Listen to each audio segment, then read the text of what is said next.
What's going on, everybody? Is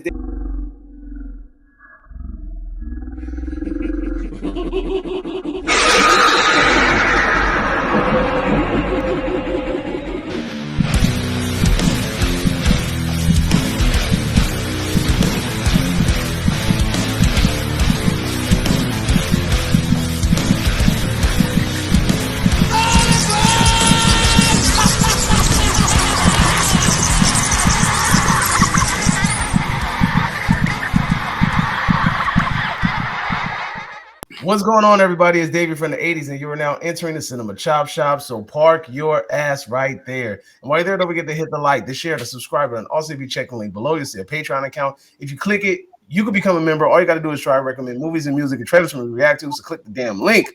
And don't forget to subscribe. And we are back at it again with day number 14 of In the Month of Madness. And we are looking at Insidious. And I have a special guest in the building. This guy, right?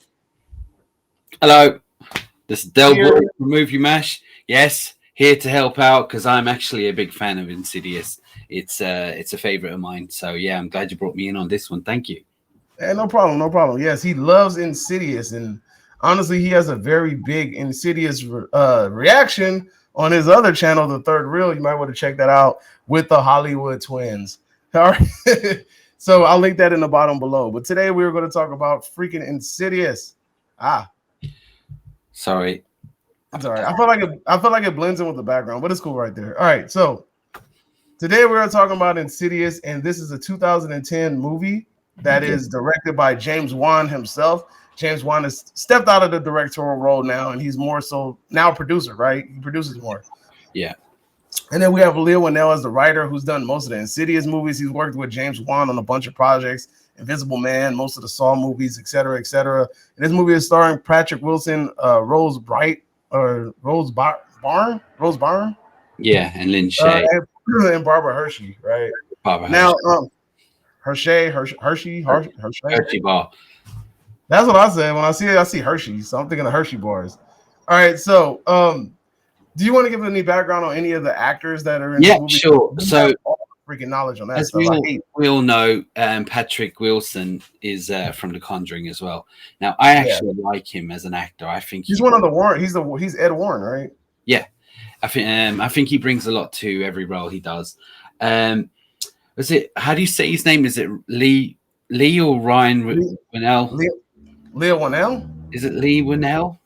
Leah Whannell? I don't know. Lee Whannell, whatever. Lee Whannell. Anyway, he's one of the two guys that you see on this film. You know, the two kind of goofy guys that come to help take pictures and stuff.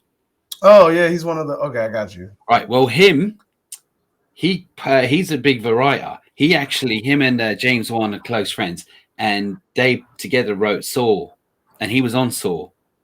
He was chained up in the bath room with the other guy.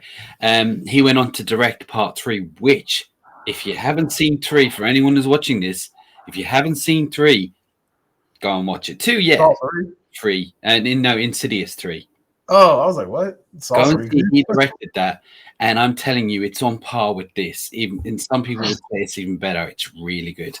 Now, as I say, Lynn Shay, you know, the psychic lady. Now she's been around for a very long time. Yeah, she's been around for a minute. I've seen her in tons of movies. Yeah, she's one of those actors. Like, what's the guy who played Machete? He was on like loads. On loads of shit, and then just kind of got a big break after a while. And she was even on Nightmare on Elm Street, the first one. Who was she in Nightmare on Elm Street? Teacher. She was the teacher saying go to the bathroom to Nancy or whatever. Oh, okay. The thing is, her brother is Bob Shay, and her brother created Nightmare on Elm Street. He actually created New Line Cinema. Her brother. What?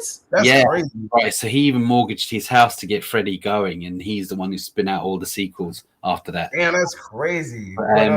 And now, like Lord of the Rings and stuff like that at New Line Cinema. So yeah, but that's her brother, and I think she brought a lot to this part.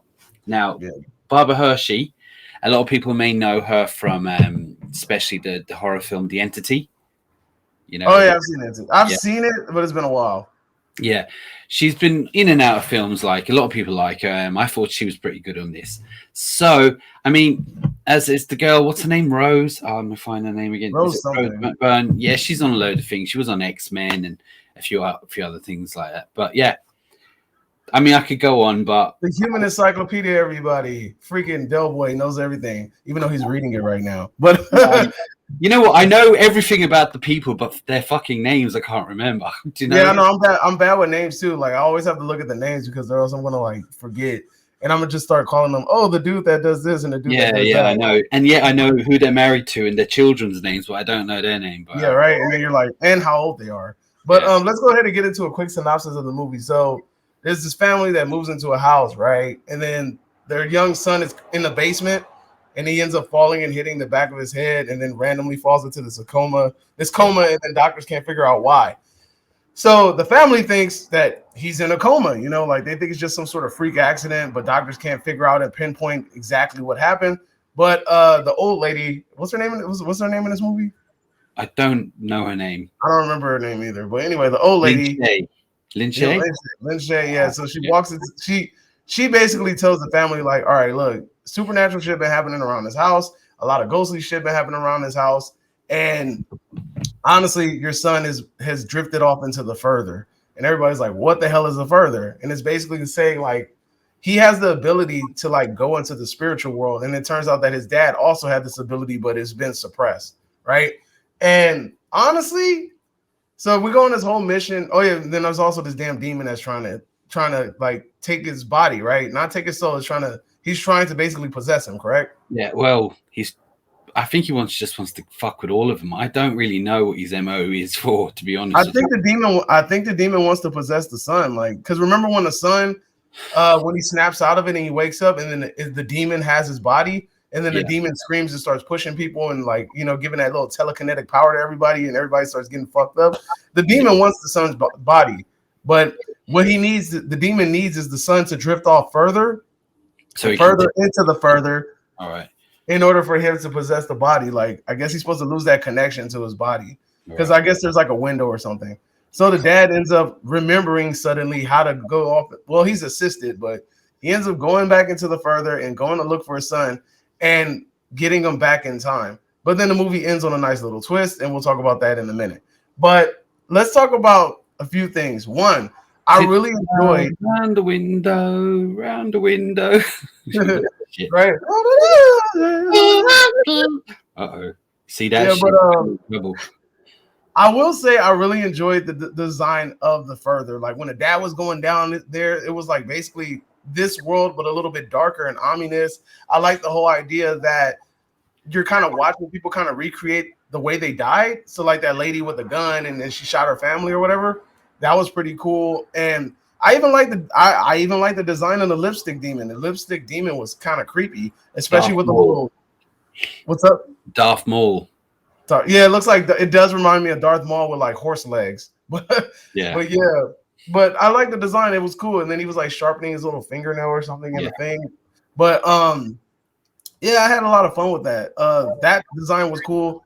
And then I actually like the idea of the further. Like I like that they gave it a name. And the name sounds pretty wicked too. Like the further, it sounds cool. And it's I don't know. This was just a well-rounded movie, and I'm surprised that me personally that I haven't seen this movie. This was my first time watching the movie, by the way. Like I've never seen this damn movie. I've seen one of the sequels, but I've never watched this movie. My wife's been telling me for the longest, like you should watch the movie. It's actually pretty good. So I never got around to actually watching it until recently. But I think it's a very well done movie, and I might say boldly that it's actually better than The Conjuring. Okay. Well, all right. So when I first saw this, it seemed to be forever since I watched a horror movie that actually gave me any kind of chills. I mean, I was numb to everything I'd seen. And let's get it right. Like, it's not a gory movie at all. Oh, nah. But there is a few little things on this that everyone's different, but there's a few little things on this that kind of get me to, oh shit.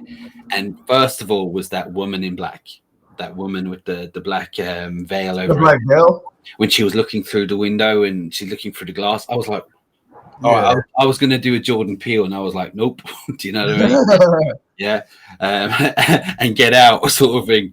Get out, say nope and get out. But that's us. But I was just saying is she gave, I mean, every time, and it was only brief moments, but she'd be kind of looking through and I was like, fuck that. And it'd been years since anything kind of gave me that little shivers like that.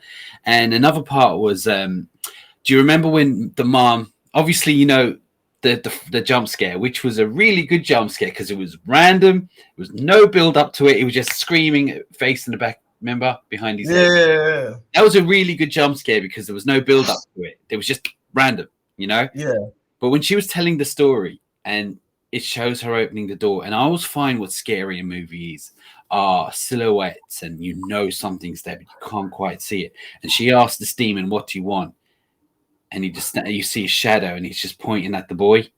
I'm like, those things was like, all right, that's pretty creepy. Yeah. I mean, blood and gore is all great and all, but I'm just saying little things like what killed it for me, and it's only a nitpick, is at the end when he was sharpening his nails and that song was on, it kind of like brought me down a little bit where I was like, all right, you're not so scared. It takes away like the scariness of the character. I was like, all right, come on, man. You know what I mean? Now, as I said, it'd been years since I'd seen anything that actually gave me the chills. Now, I wouldn't say it's better than Conjuring. I would say it's on par with the first one. Yeah, I would say it's on par. I mean, I couldn't choose which is better because I really do like the Conjuring one.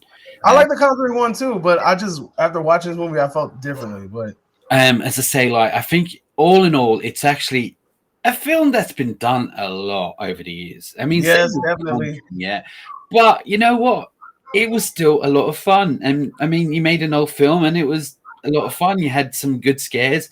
I think it's an all-round great horror film to watch this time of year or any time of the year, to be honest. And 2 is good. If you haven't seen 2, you should watch 2. And definitely, I'm getting around to it. Eventually, look, I got to get through this month of madness shit before I have any free time to watch any movies. Like, you guys have no idea. I like, recommend them. The amount of time that I'm putting into this shit.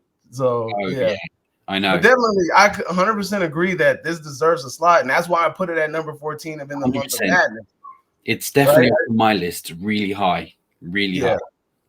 Definitely. So, we're going. That's it for our highlight of the Conjuring. So you almost have to say that's our highlight of Insidious for day 14 of in the month of madness. Tune in tomorrow, and I might have my boy Dale back here again for another one. So, do you want me to sing that song before we go? Yeah, go ahead. Go ahead and sing us out.